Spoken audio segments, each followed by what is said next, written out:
Ek het 'n baie interessante tema vanoggend en ek dink ek gaan julle lank besig hou. Ek gaan probeer om julle nie lank besig te hou nie, maar wow, ek het so baie om vandag te sê en nou weet ek nie altyd nie, baie keer is ek baie opgewonde oor 'n preek.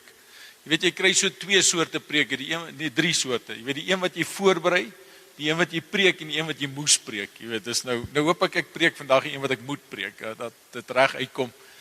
Want ek het myself sommer hierdie week baie lekker besig gehou met dit. So my tema vanoggend is stormwind, vuurvlamme, ander tale en vrugte.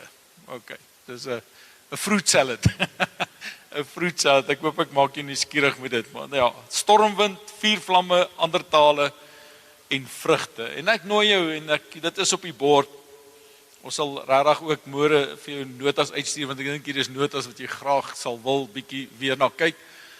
Maar ek nooi hom saam met te lees. Ek begin by Galasiërs hoofstuk 5 vers 22 en 23 en ook vers 25 en dit lees as volg. Maar die vrug wat die Gees, en ons weet mos as die Gees hoofletter Gees geskryf is, dan praat hy nie van ons gees nie, maar Heilige Gees, so Heilige Gees. So die vrug wat Heilige Gees voortbring is liefde, vreugde, vrede, geduld, vriendelikheid, goedheid, getrouheid, sagmoedigheid en selfbeheersing. En teen sulke dinge is daar nie 'n wet nie. En dan sê vers 25, ons lewe deur die Gees, weer eens hoofletter Gees, Heilige Gees. Daarom moet die Gees, Heilige Gees ook ons leefstyl bepaal. Ek wil dit graag weer lees want dit is nogal 'n belangrike vers 25. Ons lewe deur die Gees, daarom moet die Gees ook ons leefstyl bepaal. Nou, as jy nou saam met my getel het, dan sal jy sien daar is dit so 9 van hierdie gawes, of van hierdie vrugte, 9 van hierdie vrugte van die Gees. Ek gaan so 10 minute aan elkeen spandeer, so julle gaan lankie wees. En dan het ek nog 'n inleiding ook. Ja, ek gaan nie so lank wees nie. Maar kom ek praat, ek het nou 'n klomp goed gesê, maar kom ek begin 'n bietjie by die stormwind, die vuurvlamme en die ander tale. En dit is interessant en ek dink almal van ons ken dit en ek wil dadelik vir jou sê ontspan. OK? Ek gaan nie vir jou vra om iets te doen wat jy nie meer gemaklik is nie. Inteendeel, ek gaan niks van jou vra nie. Al wat ek jou vra is luister net 'n bietjie. Maar ons almal ken die storie van Pinksterdag wat in Handelinge 2 gebeur het. En is interessant, ek dink sommer net in die week daaroor dat die disippels op daai oomblik nie besig was om 'n spesiale diens te hê nie. Hulle het nie spesiale kerkgeleentheid gehad nie. Hulle was ook nie besig om 'n show op te sit nie. Hulle was ook nie besig om 'n strategie uit te werk oor hoe gaan ons die stad inneem en mense bereik nie. Hulle het nie vergadering gehou om te besluit hoe gaan ons die wêreld beïnvloed nie. Inteendeel, hulle was ook nie besig met 'n program nie. Ek onthou eendag sê iemand vir my, hulle is besig met 'n program. Ek sê, wat is die program? Hy sê, is die 7 stappe na iewers heen. Hy kan nie onthou waartoe nie. Nou, hulle was ook nie besig met 'n program gewees. Want baie keer is ons met 'n program besig op pad iewers heen, ons weet nie eens waartoe nie. Wat hier gebeur het is genuine, is interessant. Hulle het gewag. Nou weet ek nie hoe goed is julle met wag nie. Ek is nie goed met wag nie. Inteendeel, jy weet, as ek wag vir iets, dan het ek al 3 keer gebel om te hoor hoekom dit nie gebeur nie. Jy weet, wag is nie een van my styl, maar hulle was besig om te wag. En die ander ding is, hulle het nie mooi geweet waarvoor wag hulle nie. Maar Jesus het net gesê, gaan wag, iets gaan gebeur. En hulle sit daar en wag. En ek weet nie wat was die gesprekke nie, maar skielik en sonder waarskuwing, sê die Bybel vir ons, was daar 'n geweldige stormwind. Daar was 4 vlamme gewees. En daar was, die engel sê, tongues. Ander tale gewees. Ons lees daarvan in Handelinge 2 vers 1. Luister, op Pinksterdag 7 weke na Jesus se opstanding, was al die gelowiges op een plek saam. Skielik was daar in die lug bokant hulle 'n geluid soos van 'n geweldige stormwind. Dit het die hele huis gevul waar hulle bymekaar was. Tonge wat gelyk het soos individuele 4 vlamme het toe tussen hulle verskyn, op elkeen van hulle gaan sit. Almal is toe met die Heilige Gees vervul en soos die Gees vir hulle die vermoë gegee het hulle in ander tale begin praat. So dit is happened. Ons kan nou daaroor jou opinie, my opinie en die wêreld se opinie. Dit het gebeur, iets het gebeur en ek het baie keer gewonder, jy weet as so iets sou gebeur, jy weet imagine, ek was op by geleenthede waar daar snaakse goed gebeur het wat my gemaklik en ongemaklik gemaak het. Regtig, ek meen daar was tye wat daar baie weird goed in die kerk. Iemand stuur nou eendag vir my 'n video van 'n gemeente. Ek wil nie, dis nie negatief nie, not degrading. Verstaan my mooi. Maar nou is daar ouens en iets gebeur daar en hulle raak weird en ek dink, "Ag, die Here moet my asseblief help, dit het met my gebeur. Ek wil nie so verstaan. Maak mense, hierdie het gebeur. Dit het gebeur. Nou wonder ek baie keer wat het gebeur. En in hierdie week lees ek en dalk is dit 'n goeie plek vir jou om net so 'n bietjie te gaan lees in Handelinge 2. Onthou is nou Pinkstertyd en baie mense het Pinksterdienste en so, maar wonder ek sommer net en luister wat sê die Bybel vir ons. Handelinge 2 vers 11 sê eintlik vir ons wat gebeur na hierdie intense belewenis. Handelinge 2 vers 11. Hy sê ons almal hoor hulle in ons eie tale praat. En hier's dit oor die groot dinge wat God gedoen het. Dis nie amazing nie. Maak nie saak wat die manifestasie was nie. Maak nie saak wat gebeur het nie. Wat amazing is wat uit dit uitgekom het. En dis 'n klomp mense wat praat oor die wonderlike dinge wat God gedoen het. En ek besef, en is nou 'n preek op sy eie, maar ek besef baie keer dat ons het dalk 'n ander verwagting, want baie mense soek altyd, of is baie keer op soek na 'n ervaring. Ons spot nou al hier by Die Gracia, is dit nou een van ons spotgoeders. Jy weet, elke gemeente kry ons so 'n karakter. Nou, een van hierdie is dat 'n kerk is nie 'n heilige plek nie. Hierdie is nou nie 'n kerk nie, is 'n sportsaal. So ons almal weet dis nie 'n heilige plek nie. Maar al was dit 'n kerkgebou wat aan die Here toegewy is dit nog steeds nie 'n heilige plek nie. Inteendeel wat ons agtergekom het met stories wat hier vertel word is dat 'n kerk in die nag wanneer dit donker is 'n baie spooky plek raak. Dit raak 'n scary, dis daai plek wat jy in die gang afloop, jy weet jy voel net iets jaag jou, jy weet jy kan nie vinnig genoeg deurkom. So dis die waarheid daarvan, maar hier is wat eintlik wat ek wil hê ons moet beleef is dat ons almal verstaan nou dat hierdie nie 'n heilige plek is nie. En die alrede hoekom, en ek sê dit met respek, God deur sy Heilige Gees vandag hier teenwoordig is, en jy dalk 'n belewenis het of 'n hoendervleis of 'n ervaring het, is net omdat ons hier is. Want ons, waar mense is, die Bybel sê waar 2 of 3 is, daar is God ook in hulle midde teenwoordig deur sy Heilige Gees. So ons bring God se teenwoordigheid. Maar hier is die vraag wat ek dink die kerk spook al 2000 jaar mee. En dit is, wat doen die Gees? Wat doen Heilige Gees na die vuur, na die geraas, na die wind, na hierdie opspraakwekkende gebeurtenis in Jerusalem? Wat gebeur daarna? En nou soos wat dit is, wanneer mense begin lees oor goeters, lees ek in hierdie week, en miskien beteken dit vir jou iets, en ek het dit net so op die bord, want ek wil nou hê, jy weet, ek wil hoor, en jy moet beleef soos ek het beleef. So ek gaan vir jou lees, jy kan dit saam met my lees, net vir beter begrip. Maar ek sien as ander mense wat ook soos ek wonder. So al verstaan jy dalk nie al die agtergrond, jy gaan hierdie konteks van dit snap. En dit is, so hierdie persoon skryf, en hy skryf die volgende, hy sê, from L. Mohler. En Mohler is iemand wat in die een of ander kerkbeweging, ek dink is in die baptiste kerk, is hy baie hoog op, 'n teoloog in die baptiste, moderne teoloog in Amerika. Hy sê, arguing, en hier's waar, hy sê, arguing that a female church staff member discussing a sermon on a podcast is functioning as a pastor and therefore unbiblical. Die ander kant is some conference panel spending extended time discussing whether a Calvinist should marry a non-Calvinist. The sheer energy poured into this kind of microscopic insider minutia reveals just how badly much of church culture has lost its plot. Ek wil net hê met iets van dit saam met my gou beleef.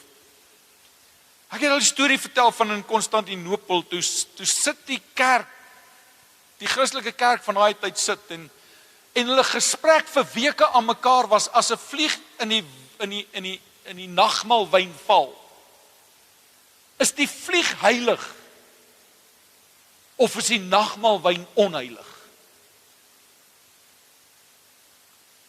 Verstaan jy? Jy weet al ouer, nou hierdie storie net om 'n bietjie agtergrond te gee is, so een of ander vrou, sy werk in 'n gemeente, het op 'n podcast gepraat oor die preek. En toe spreek hulle haar aan, want in daai kerk glo hulle dat 'n vrou mag nie preek nie. Is julle nie dankbaar as ons verby dit nie? Jolandi het julle verlede week lekker vertel, né? Ek het geluister na haar preek. Sy was in julle gesig gewees. Sy het julle mooi verduidelik. Get your butts. Het sy dit gesê? Kan jy dit glo? In die kerk. Skrikwekkend. Maar is dit nie wonderlik? En dan 'n ander een dis 'n konferensie. En een van die gesprekspunte in hierdie konferensie is, dis soos goed om te sê, mag 'n AGS persoon met 'n PPK persoon of 'n NG Kerk of 'n wat is AP Kerk, wat is al die kerke, jy weet, dis 'n vraag, hierdie ouens het 'n vergadering om te besluit, mag, dis in 2026 mense. En dis wat verlede week gebeur het, dis nie goed wat jare terug, dis verlede week. En dan gaan hy aan, hy sê, and this isn't just harmless, theological nerdiness anymore. Dis nie, jy weet, skadeloos nie. Hy sê, it's blindness, it's pompous self-indulgence. It's tribal obsession masquerading as faithfulness. They sit on their stage or behind their microphones discussing issues they insist are of vital importance. Ek sê krities nie, ek wil net vir jou hê dat ons moet hoor waarmee is die kerk besig. En hy dit tyd wil ek hier moet iets verstaan wat ek vandag vir jou wil sê. Hy sê it's masquerading as faithfulness. They sit on their stage while remaining untouched by the everyday reality and actual lives of real people in real trenches. Mense wat in die werklike lewe, ek het julle nou dag gesê, ons praat baie keer van die mense daar buite. Dis nie mense daar, ons is daar buite. Dis nie, jy weet, die feit dat ek en jy vandag in 'n kerk sit en iemand anders er nie, maak niks. En môre is ons almal daar buite. Môre is ons almal in the trenches. Môre is ons almal besig om te werk. Hy sê so, it's the luxury of people so cocooned inside the religious subculture. And hier is so mooi. Hy sê that they've forgotten how devastated and desperate most actual human beings are. And they don't care. To them, that's just background noise beneath their doctrinal and moral performance. En ek kan jy sê, ek het nou 'n tyd wat ek seker nie ver van dit af was nie, waar jy op 'n plek is waar dit is so gevaarlik, maar waar jy voel, jy het al die antwoorde en jy het 'n opinie oor alles. Jy weet, jy vergeet eintlik van 'n werklike lewe. Now, while church people obsessed over niche doctrinal turf wars, celebrity past drama, and endless theological boundary policing, hierdie uit nog 'n manier met woorde, né? En dan skryf hy hierdie, sê, people outside the bubble were drowning in addiction, shame, anxiety, loneliness, depression, fractured families, fear and despair. En dis eintlik maar waar ek wil uitkom is. Dat ons kan partykeer, dis sommer so 'n grap wat ons, is Tullian Tchividjian, as jy dit wil volg. Ek weet nie of ons almal die stammetjie het vir Tullian nie, hy is nogal radical. Maar ons het soos gesegde wat sê, you are so heavenly minded that you are of no earthly good. En ek wil volgende week 'n bietjie praat oor die gedagte oor hoekom is ons gered. Net ek wil nie nou dit preek nie. Ek het genoeg om vandag te sê, maar ons word nie net gered om hemel toe te gaan. Ek hoop julle weet dit. Maar hierdie hele gedagte, hierdie kan ek weer hierdie lees. Hy sê that people outside, die mense daar buite, were drowning in addiction, shame, anxiety, loneliness, depression, fractured families, fear and despair. Dis die werklike lewe. Dis daar buite. En die skerry ding is, dis hier waar ons sit vandag. En ek kan jou eerlikwaar, ons hoef dit nie te doen nie.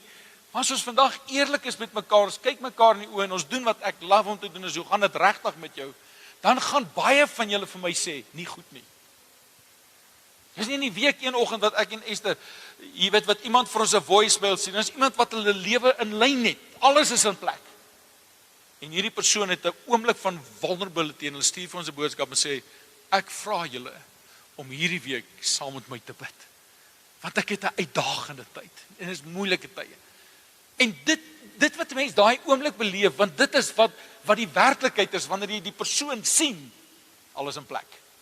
My lewe is in, jy weet my wat ducks in 'n row, lewe is in plek.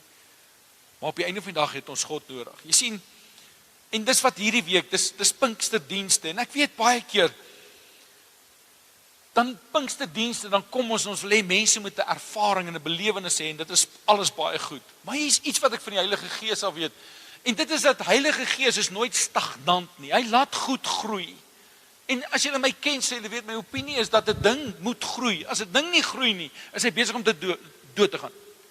In die natuur, jy kan dit kyk, die eerste dag wat 'n plant of blom, 'n boom ophou groei, is die eerste dag wat hy begin doodgaan. Dis my opinie oor die lewe, dis my opinie oor die kerk, dis my opinie oor enigiets eintlik. Die oomblik wat 'n ding nie groei nie, gaan hy dood. En dis ook met belangrik is dat die Gracia ook sal groei en elke kerk sal groei. Ek sit nogal vanoggend vroeg. Dis nou sommer net terloops. En ek sit en ek besef nou is nou redelik vroeg vanoggend en ek besef vandag hier in Klerksdorp op daai oomblik is daar hier in ons dorp, ek weet nou nie, ek wil sê honderde, maar daar's baie predikante wat 4 uur, 5 uur vanoggend sit besig om voor te berei vir 'n diens, 8 uur, 9 uur, 10 uur, 11 uur, hoe laat dit ook al mag wees. En die rede daarvoor is omdat ons met erns hierdie verantwoordelikheid vat, en ek bid, op daai oomblik bid ek vir elkeen van, ek sê Here, ek bid dat ook hulle vanoggend 'n woord sal spreek, wat ook hulle gemeente sal inspireer en laat groei en daai gemeente laat word alles wat God wil hê hy moet wees. Dit is net terloops, maar iets wat ek weet van Heilige Gees, want jy sien hierdie Heilige Gees, daar's progressie ook in die Heilige Gees stop nie net by 'n belewenis nie. As ek en jy se belewenis van God en Heilige Gees net hoendervel is, amper sê ek hoender, wat is die regte woord, goosebumps is, jy weet, dan verstaan ons nie Heilige Gees. Want Paulus kom en hy skryf oor hierdie Heilige Gees in 1 Korintiërs 3 vers 6 en hy sê, weet julle nie? En ek vra jou, want dis wat hy sê, weet julle nie? Ek vra jou vandag, weet jy nie dat jy die tempel van God is en dat die Gees van God in jou woon? Sê hierdie Heilige Gees wat daar uitgestort is, woon in ons. En die vraag is, wat doen hy? Met respek vra ek, wat doen Heilige Gees binne in ons? Ons glo mos, ons het Heilige Gees ontvang. Wat doen hy binne in ons? En hier's wat ek wil hê ons moet weet.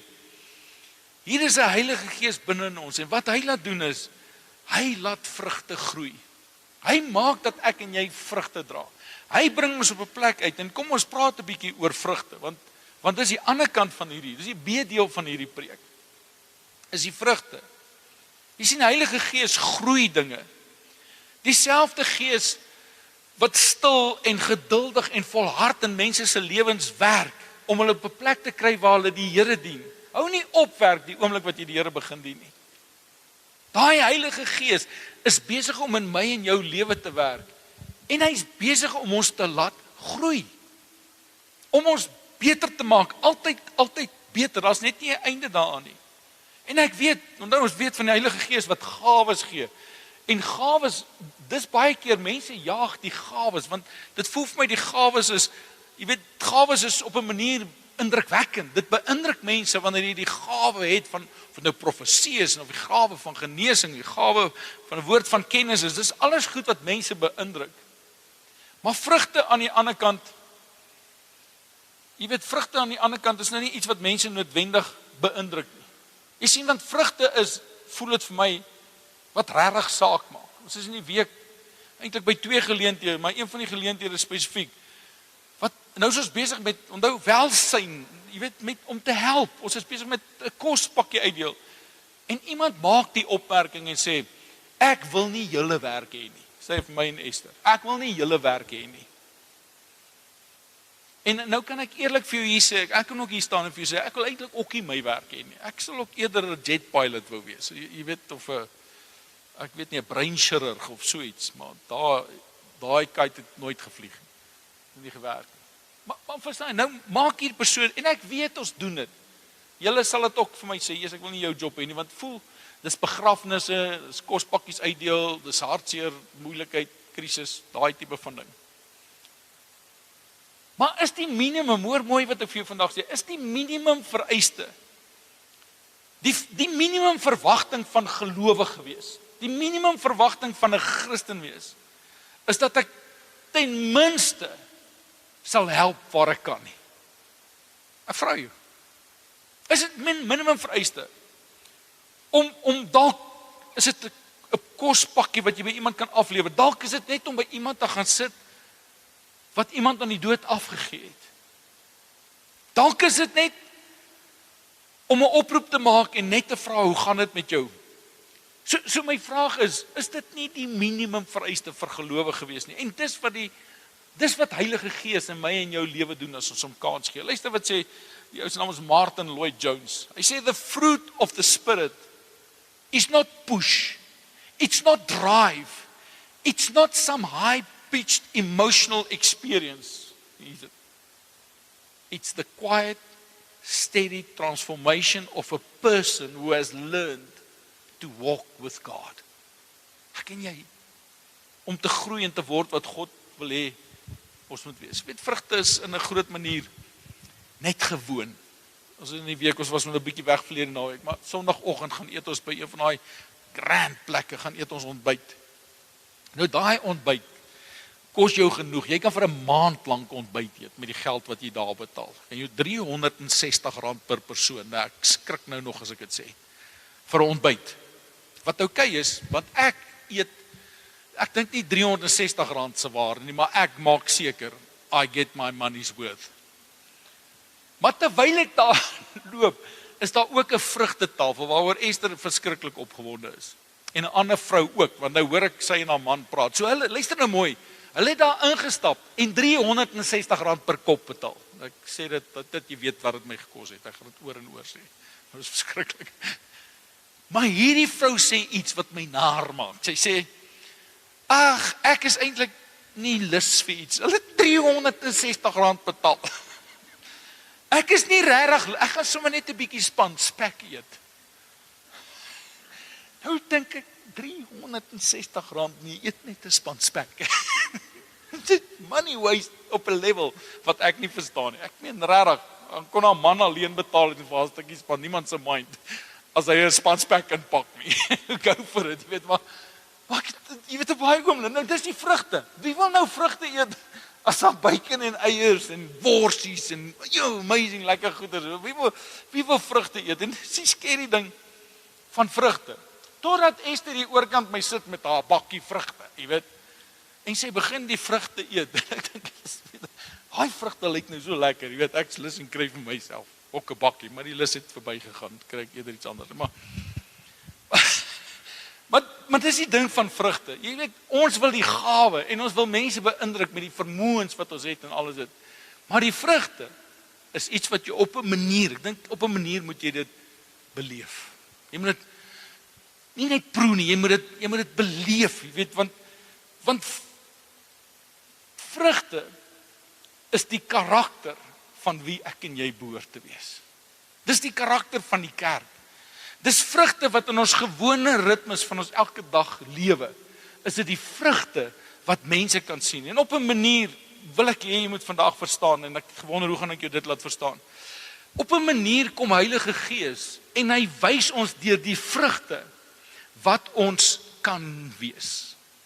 Jy weet, hy sê eintlik jy het die vermoë om dit te wees. Jy het 'n vermoë om hierdie te wees. Nou dink ek aan 'n storie wat ek eendag vertel het van hierdie hoenderhen wat van Amerika af Suid-Afrika toe gekom het. En hy daar in die Kaap rond en so op 'n einde van die dag by wat se plek se naam is, waar is die plek waar die volstruise is? Dis hy daar. En hy kry 'n volstruiseier. En hy is terug Amerika toe. En nou gaan staan hy so voor die klomp henne met die volstruiseier. Nou sê hy vir hulle dames, ek beklei nie, ek's nie kwaad nie, ek's nie ongelukkig, ek wys net vir julle wat kan gedoen word. Ek wil vandag vir jou op 'n manier, en regtig, ek wil jou wys wat kan gedoen word. Want wanneer die Bybel vir ons sê dat Heilige Gees gee ons hierdie vrug, dan beteken dit ek en jy het die vermoë om hierdie vrug te kan dra. Maar die scary ding, en hierdie het my regtig in hierdie week wakker gehou. Want toe wonder ek, moet ek hier begin, want hy begin voordat hy by die vrug van die Gees kom hy eers met die teenoorgestelde. En jy moet dit saam met my lees, Galasiërs 5 vers 19. Luister, hy sê die dinge wat ons sondige geaardheid ons laat doen, is bekend. Seksuele sondes, onreinheid, losbandigheid, afgoderry, towerkuns, vyhandigheid, rusie, jaloesie, woede, selfsugtige ambisie, verdeeldheid, partyskap, afguns, dronkenskap, wilde partytjies en al sulke dinge. Ek hoor geen amens nie, so niemand stem saam met my nie. So ek gaan dit nou weer lees, nou by elkeen stop, en as jy daardeur geraak word, wil ek net hê jy moet opstaan. Is dit oukei? Kyk ons wie sit op die einde, is dit alright? Kan ek dit doen? Kom ek los dit. Is net so interessant, en ons moet die Bybel partykeer reg, want baie mense gaan al hierdie goed na die duiwel toe kanaliseer. Maar kom jy agter, lees net weer, hy sê die dinge wat ons sondige geaardheid, jy sien, dis in ons geaardheid. Dis die maklike, die meeste mense gaan maklik daai rigting. Hy sê al, jy hoef nie 'n kind te leer om stout te, jy hoef nie 'n tiener te leer, jy hoef nie 'n jong volwassene te leer van wat sleg is nie. They just do it. Hulle leer hulle self. Dit gebeur maar so van nature. Dit is eintlik so path of least resistance, jy weet die pad van die vlees. Maar dan kom die Bybel en dis waar ons vandag wil uitkom. Ek sê weer vir jou, ek wil jou wys wie jy kan wees, want jy sit hier en jy sê nee. Maar as jy toelaat dat Heilige Gees die vrug van die Gees in jou laat groei, dan word jy daai man en jy word daai vrou. So lees saam met Galasiërs 5:22 gaan weer lees. Hy sê, maar, great maar, jy sien al hierdie sondige goed, en dan sê hy, maar, die vrug wat die Gees voortbring, liefde, vreugde, vrede, geduld, vriendelikheid, gesondheid, getrouheid, sagmoedigheid en selfbeheersing. En ek wil elkeen van hulle, so ek sê 10 minute op elkeen as ons klaar, as julle my sal verdra. Net 5 minute op elkeen, kom ons kou dit kort. Liefde. God sê vir ons, deur die Bybel, en Heilige Gees wat in ons is, dat ek en jy kan liefde as vrug dra. En Paulus begin by liefde. En ons weet mos hierdie liefde is nie die gevoel of die sentiment nie. Hierdie liefde is nie 'n romantiese liefde nie. Ons verstaan mos dat hierdie is agape liefde. Ons verstaan mos dat hierdie is die liefde waarmee God die mens liefhet. Die liefde wat kies, die liefde wat kos, dit kos, liefde wat kos. Jy sien, die wêreldse liefde sê, wat kry ek? Maar hierdie liefde sê, wat kos dit my? Dis liefde wat nie deur wie iemand is aangeblaas word nie. Wat is ongeag van wie hierdie persoon is? Ek en jy kan onvoorwaardelik lief hê. God sê dis deel van die vrug van die Gees. Luister wat sê Alistair Begg. Hy sê agape love is not something you fall into. Jy weet in Engels praat ons van I fell in love, jy weet daai. Hy sê nie dit nie. Hy sê it's something you walk into deliberately, consistently, sacrificially. It is a love that God showed at the cross, and it's the love that the Spirit now enables in us. Ek weet nie of ons hierdie liefde ooit sal kan begryp nie. Ons by Oase vir 'n jaar lank het ek oor liefde gepraat, het probeer definieer. En aan die einde van die jaar net een ding besef is, ons kan nie God se liefde definieer nie. Inteendeel. Dis 'n wêreld wat onbekeerde of ongeredde mense glad nie kan verstaan nie. Die disippels het uit hierdie bovertrek uitgestap. Heilige Gees het oor hulle gekom. Hulle stap uit hierdie bovertrek uit in die wêreld wat die Here Jesus gekruisig het. Hulle stap in daai mense, tussen daai mense in. En die liefde wat hulle vir daai mense gehad het van daai oomblik af is onnatuurlik. Dis nie moontlik, dis menslik nie moontlik, bonatuurlike liefde. Dis liefde wat die Heilige Gees in jou inplaas. Ek lees die storie en ek weet nie wanneer laas jy dit gelees nie. In Handelinge 7 lees ons van Stefanus wat letterlik met klippe doodgegooi is. Nou, hy's nie doodgegooi oor 'n mensemoordenaar of 'n kindermolesteerder was nie. Daar's mense wat ek ook met klippe wil doodgooi. Regtig. Ek doen dit nie, maar ek wil. As ek 'n kans kry, dan sê jy in. Yes, let's do this. Jy gooi hulle met klippe dood, kry hulle die samelewing ons kan aangaan. Maar dit is nie Stefanus. Stefanus was 'n goeie mens gewees. Hy sorg vir armes, hy sorg vir hongeres, hy sorg vir die weduwee en hy sorg vir kinders. En Stefanus word met klippe doodgegooi en ek wil net hierdie een vers aanhaal. Jy kan die storie gaan lees, 'n amazing storie. Handelinge 7 vers 59 sê, toe het hy op sy, hy wat Stefanus is, net voor hy sterf, op sy knieë neerval en hard uitgeroep, Here, moenie die sonde teen hierdie mense laat tel nie, vergeef hulle. Hoe doen mens dit? Hoe doen mens dit? Hoe kyk jy na mense wat besig is om jou te vermoor? Jy sê, Here, vergewe hulle. Moenie hierdie sonde teen hulle tel nie. Hoe doen jy dit? As Heilige Gees nie hierdie liefde in jou hart ingeplaas het, en dit word 'n vrug wat jy dra nie. Hoe doen mens dit? En dit is liefde. Maar die tweede een wat Paulus van praat is vreugde. Die Engelse woord joy. Dis eintlik sal in my opinie blydskap 'n beter vertaling gewees het. Blydskap. Jy sien, want jy weet, vreugde is nie geluk nie. Geluk hang af van die weer. Nie is te koud vandag, is nie 'n lekker dag nie, reën. Maar vreugde is iets wat hier in jou binne is. Dis 'n blydskap. Dis net 'n, ek weet nie hoe om te sê nie. Jy's net, ek meen, hulle was so vrolik geweest dat die mense wat hulle gesien het in Handelinge 2 gedink het hulle is gesuip, letterlik. Sê nee, hulle is onder die wyn. En Peter sê nee, ouens, is nog te vroeg om gedrink te wees. Dit was nog toe die reëls getel het. Tel nou nie meer nie.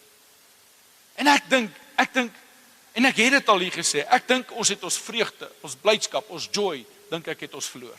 Wat het die kerk, Christene en perde in gemeen? Wie van julle weet? Lang gesigte. Ja, maar ek het al baie oupa Dani, Esther se oupa, 'n godsman, regtig 'n godsman, want hy het 'n ongelooflike impak in my lewe gehad het. En hoe dat hy elke keer as ons so 'n bietjie gelag het om die tafel, dan na die tyd en sê, Here, vergewe ons dat ons so ligsinnig was. Dis 'n sonde om te lag. Wie van julle in 'n kerk sit die kind en hy groet almal vriendelik, as laat die ma hom steek hom met 'n speld, sê, sit stil, skerp hierdie. Luister hierdie teksvers. Nehemia 8 vers 10. Hy sê moenie te neergedruk wees nie. Hoekom nie? Hy sê, want die blydskap van die Here, die blydskap wat die Here gee, sal julle krag wees. Moenie te neergedruk wees nie. Bybel sê, make a joyful noise unto the Lord. Met dankbaarheid, kom in sy poorte, hy sê, ek lees dit, Psalm 100, in die week, hy sê, kom in sy poorte met gejubel. Ons het dit verloor. En ek weet, as ons na ons wêreld kyk, is daar min om oor te lag. Daar is baie meer om oor te beklei, hartseer te wees, kwaad te wees, baie meer. Maar ons verloor ons vreugde. Die Bybel sê, dis 'n vrug van die Heilige Gees. As die Heilige Gees het, is iets wat hy ons wil gee, is vreugde. Jy moet lag. As jy nie lag nie, scary. Ek wil amper vir jou sê, as jy die dag ophou lag, is dit ook die eerste dag wat jy begin doodgaan. Jy ophou lag. Derde is vrede. So interessant, hierdie woord vrede kom eintlik van die Hebreëse woord shalom. En is interessant, want jy sien, ons dink baie keer, ons in Suid-Afrika, ons het nie 'n oorlog, want ons dink vrede is afwesigheid van oorlog. So ons het in Suid-Afrika nie oorlog nie, maar wie van julle dink ons het vrede op hierdie stadium in ons land? Dis nie vrede nie. En hier's wat ons moet verstaan is dat hierdie woord vrede kom, shalom, en shalom is nie afwesigheid van konflik of probleme of oorlog nie. Shalom is eintlik dat te midde van hierdie oorlog en bestry en beklei en te midde van die ongeregtigheid van ons wêreld het ek 'n wholeness, heelheid. En nie is iets wat ek my lewe lank gesê het en ek besef nogal vanoggend toe ek net so 'n paar notas maak, besef ek het dit vergeet. Want dis 'n ding wat ek ek wil sê 25 jaar van my lewe, het die 25 jaar terug in my lewe, toe maak ek hierdie stelling en julle het my al dit oor sê, waar ek sê, dit kan met jou goed gaan, al gaan dit met jou sleg. Dis vrede, shalom. En ek besef, ek het dit iewers langs die pad vergeet. Want iewers langs die pad het ek in 'n groot mate my vrede verloor. En moet ek nou beklei om dit terug te kry. Want ek glo met my hele hart dat God wil hê dat ek ook vrede, al gaan dit hoe, moet ek vrede hê, want ek weet, dis 'n vrug van die Heilige Gees en ek moet dit dra. So, we're going along swiftly. Geduld. Letterlik beteken geduld lankmoedigheid, of die Engelse woord long suffering. Ek like nie dit nie.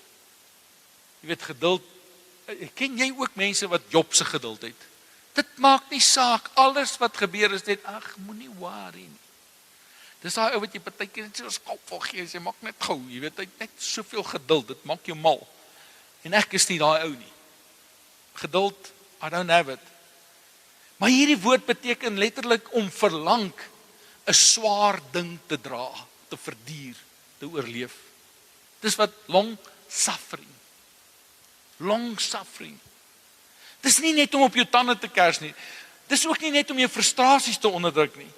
Dis hierdie gees-geïnspireerde vrug wat jy dra om ten spyte, al voel dit vir jou of jy wil ontplof, of al het jy al die rede op hierdie aarde om te ontplof, dan is geduld om net op daai oomblik standvastig te bly.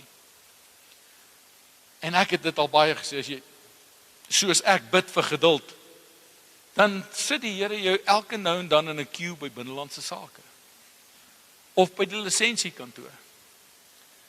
En daar staan jy en ek sê weer, dis nie wat geduld is nie om jou tande te, en ek sien met hoe dat ek daai toets dop en slaag partykeer, want partykeer dan staan ek daar en ander keer dan staan ek daar en ek aanvaar dit net gelaat en ek praat met die mense om my en ek begin kuier en ek begin gesels.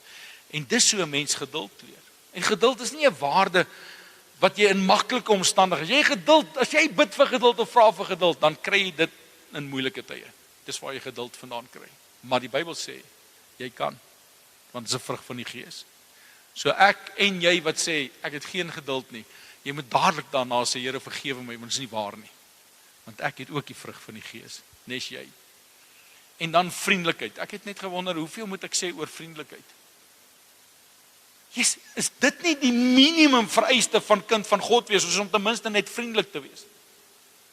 Ek onthou iemand eendag vir my gesê het, dis die mees ongeskikste kerk in die land daai. Ek sê hoekom? Hy sê niemand het my gegroet nie. Ek sê, wil jy eerlik vir my sê dat niemand het jou gegroet nie? Hy sê niemand nie. Ek sê, het jy vir iemand gesê hallo en daai persoon het omgedraai en jou nie gegroet nie? Nee, sê hy. Hy het vir niemand hallo gesê nie, want niemand het vir hom hallo gesê nie.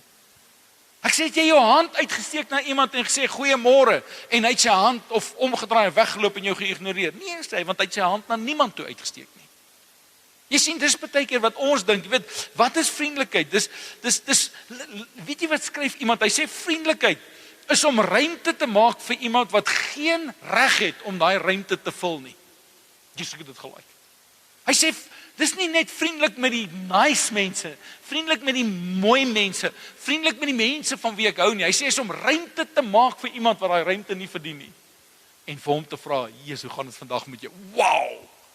Minimum vereiste van kind van God wees, is om ten minste nice te wees met die mense wat jy te doen kry. Jy moet vertel van die bedelaar wat vir my pa, nou loop my pa, hy ignoreer hom 100, want dis my pa doen dit, as hy maak net of hy hom nie sien nie, hy loop verby hom om en hierdie ou sê, ek mag arm wees, maar ek is ten minste ordentlik, jy weet. And that's that. Al is jy so geïrriteerd met daai ou, en ek praat met myself, ou, is net soos ek met jou praat, wees ten minste net vriendelik. En goedheid, want jy sien vriendelikheid en goedheid is eintlik, die twee loop so langs mekaar, want waar vriendelike gesindheid is goedheid 'n daad. Goedheid sê ek doen, jy verstaan, jy doen 'n bietjie meer. Dis om met vrygewigheid uit te reik na iemand toe. Dis nie, jy sien, vriendelikheid is eintlik so 'n bietjie van 'n warm gevoel, maar goedheid is om iets te doen. Jy doen en dan word 'n waarheid aangesit. Jy sien, hierdie mense wat goedheid is, en dis 'n gawe ook, maar is ook 'n vrug, want goedheid is die een wat die jy kry mos net, hierdie mense wat by jou opdaag en sê, man, hier's vir jou broodjie, hier's vir jou 'n bakkie koekies, hier's vir jou iets om te eet. Dis wat goedheid is. Dis die persoon wat die oproep maak, dis die persoon wat bel en sê, hoe kan ek jou help? Dis die persoon wat daar langs jou een sit wat hartseer is en sê, ek verstaan niks wat hierdie gaan nie, maar ek sit hier langs jou en ek is by jou. En dan kom ons by getrouheid, of getrouheid, betroubaarheid. En hier's waaroor dit gaan. Ek dink Jolande het Sondag bietjie van dit aangeraak. Want jy sien, hierdie getrouheid, betroubaarheid van die twee saam, luister mooi, is die persoon wat maandag dieselfde is as wat jy vandag is. Die persoon wat wanneer jy op jou eie is, dieselfde is as wat jy voor mense is. Nogal 'n challenge. Dieselfde by die huis is as wat jy by die kerk is. En dieselfde onderdruk is as wanneer dit met jou goed gaan. Jy weet, want party van ons is mos anders. As dit goed gaan, dan is alles mooi, alles reg. Maar wanneer goed nie gaan soos ek daarvan hou nie, dan word ek hierdie vleeslike bees wat almal vloek en skel en beklei en skop en raas. Dit sê die ou kom by die huis, dan sit die kinders en kyk eers, jy weet, want as hy inloop en hy soen die hond en hy skop die vrou, dan weet hulle bly weg. As hy inloop en hy skop die hond en soen die vrou, dan sê hy alright. Dan kan ons maar, hallo daddy, maar hulle moet eers kyk, jy weet, hou hom eers, sê nou in die week hou, 'n vrou wat, ja, wie mense is simpel. So sy staan nou, sê sy, hoe sien die mense 'n hond wat, jy weet, 'n getroue hond wat nie geslaan word nie. So as jy jou hand optel, dan doen die hond niks nie. Nou, elke keer as hy hand optel, gryp hom. Dan duik 'n man. Jy weet, so daai tipe van ding.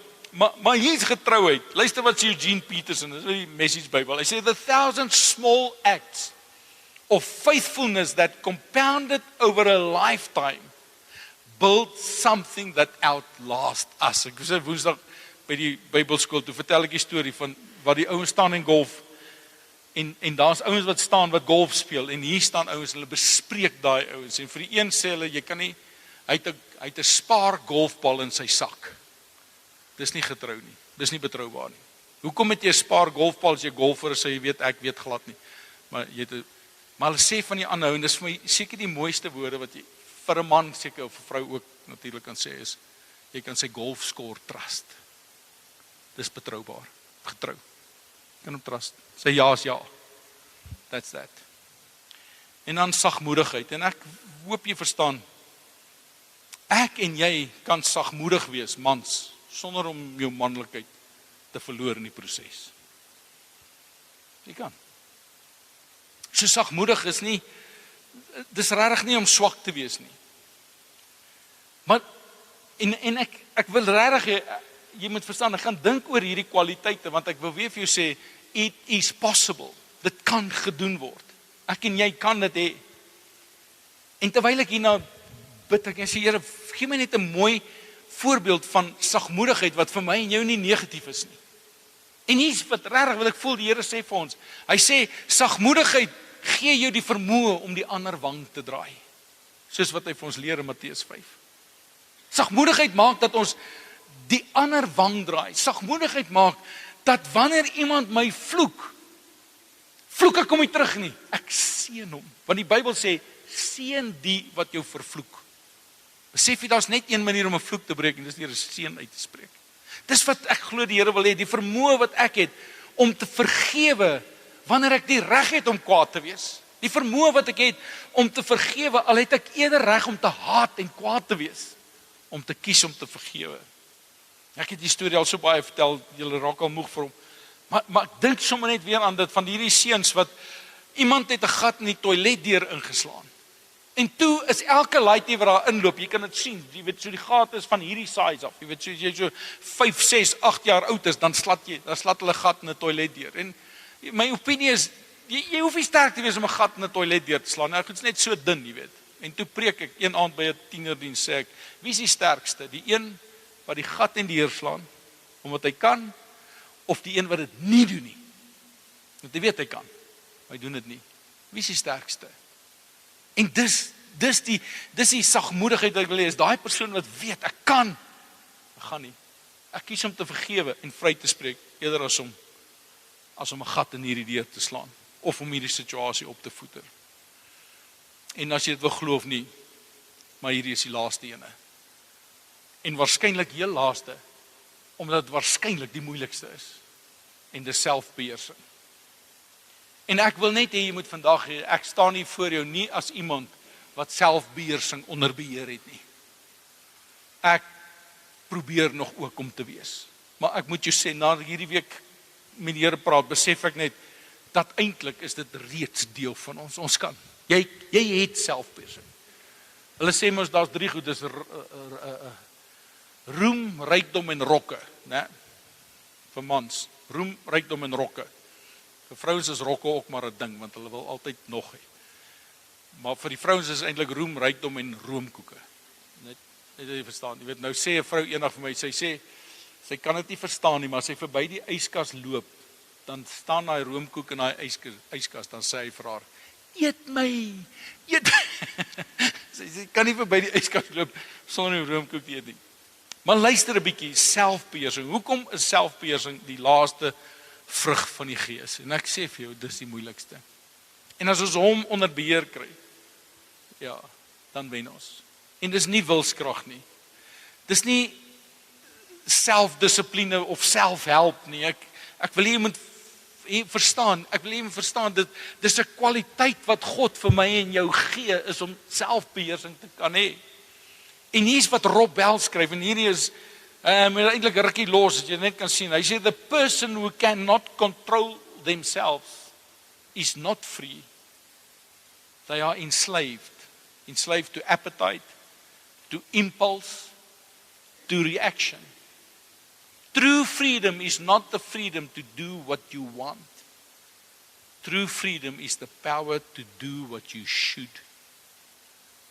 Jy sien, ware vryheid is wanneer ek weet wat die regte ding is om te doen. En alles in my sê ek wil nie, ek gaan nie, ek sal nie. Maar om te kies om die regte ding te doen. Selfbeheersing. Hy het eendag hierdie storie gehoor en miskien beteken vir iets. Ek weet nie of ons verstaan hoe werk 'n trein en 'n treinspoor en hoe draai 'n trein en so aan nie, maar dis 'n wetenskap wat amazing is. Die wiele skuins en daarom gaan lê oor in die buitewiel draai vinniger as die binnewiel vinniger as die buitewiel, whatever ook al. Maar hier is die ding, wanneer 'n trein, die vraag word gevra, wanneer is 'n trein op sy vryste? Ek praat nie van Suid-Afrika nie, want hier werk dit nie, maar in Europa. 'n Trein in Europa wat op 'n spoor is, binne die guardrails wat vir hom neergesit is, kan die hele Europa deurgaan. Om die draaie oor die berge, deur die tonnels, hy kan enige plek jou gaan. Maar trein wat ons nou sou dink vry is, want hy word van die spoor afgehaal. Daar's nie guardrails, daar's nie beskerming nie, hy kan doen net wat hy wil. Daai trein kan net reguit ry. Kan nie draai nie. Hy het geen vryheid nie. Hy's vasgevang in sy hoe hy gemaak is, hy kan net reguit gaan. Ek en jy moet iets verstaan daarvan. Dat selfbeheersing is nie vryheid om te doen wat ek wil nie. Selfbeheersing is die krag wat ek het om te doen wat ek moet doen. En dis nie altyd die maklike oplossing nie. Ek weet hier is baie. Ek wonder sommer net, hoekom het Pinkster gebeur? Hoekom is Heilige Gees belangrik? Ons praat oor die stormwind, die vuur vlamme, die ander tale, en ons praat oor die vrug. Dan sê ek vir jou vandag, op Pinksterdag, ek weet nie of julle dit weet nie, maar op Pinksterdag het 3000 mense tot bekering gekom, as gevolg van die gebeure daarso. 3000 mense. En hierdie 3000 mense gaan lees Handelinge, dan sien jy wat gebeur het. 3000 mense het van daai dag af saam geëet, saam gedeel, blydskap beleef en vreugde geleef. Jy kan gaan kyk. Jy kan sien dat te midde van onderdrukking, te midde van vervolging, hierdie mense het die wêreld ingegaan en met hulle hele geaardheid het hulle iets gewys van wat dit beteken om 'n kind van God te wees. Wanneer die Heilige Gees oor ons kom, word ons anders. Inteendeel, ek dink wanneer die Heilige Gees oor ons kom, dan word ons beter, want ons moet beter wees om ons wêreld beter te maak. Ek en jy moet beter wees, anders gaan ons wêreld nooit beter wees nie. As ons, Jesus sê op 'n stadium, hy sê as julle net doen, bid vir die mense vir wie julle lief is julle niks beter as die Fariseërs nie. Want dis al wat hulle doen, bid net vir die mense van wie julle hou. Ek wil vra om jou oë te sluit saam met my. En ek vra jou net vir 'n paar oomblikke om saam met my te dink. Ek sê weer vir jou, Heilige Gees wys vir ons wat kan gedoen word. As gevolg van my en jou groot word en hoe ons onsself nou verkeerd bewys het, dink ons dit kan nie gedoen word nie. Ek wil hê jy moet vandag weet, dit kan gedoen word. En terwyl jou oë gesluit is, terwyl jy daar sit en net vir 'n oomblik in jou eie lewe, nie om jouself skuldig te bevind nie, maar om vir jouself net te sê, ek het selfbeheersing. Ek weet wat is die regte ding om te doen. Ek gaan dit doen. Ek lees dit weer vir jou, maar die vrug wat die Gees voortbring is liefde, vreugde, vrede, geduld, vriendelikheid, goedheid, getrouheid, sagmoedigheid, selfbeheersing. Vader in die hemel, ek spreek dit oor elkeen hier, elkeen wat hierdie boodskap hoor en luister, spreek ek dit in Jesus naam. Miskien het ons onsself gediskwalifiseer en sê nee, ek is nou nie so ou nie. Here, u woord sê dat die vrug van die Gees is presies net dit. Ons kan dit wees. Ek bid vir al, Here, ek weet nie hoekom lê dit so swaar op my hart nie, maar ek bid, Here, dat ons weer daai vreugde in ons lewens sal terugkry. Dat ons weer sal lag, omdat God goed is, en omdat dit met my goed gaan, al is daar uitdagings en al is daar krisisse. So Vader in die hemel, ek seën elkeen hier vandag, met die vrug van die Gees in sy lewe, en die sekerheid oortuiging, dit kan ek doen, tot eer van die naam. Here, op daai manier, omdat U ons beter maak, maak ons wêreld beter, tot eer van U naam, tot uitbreiding van U koninkryk. Ek bid dit in Jesus naam. Amen.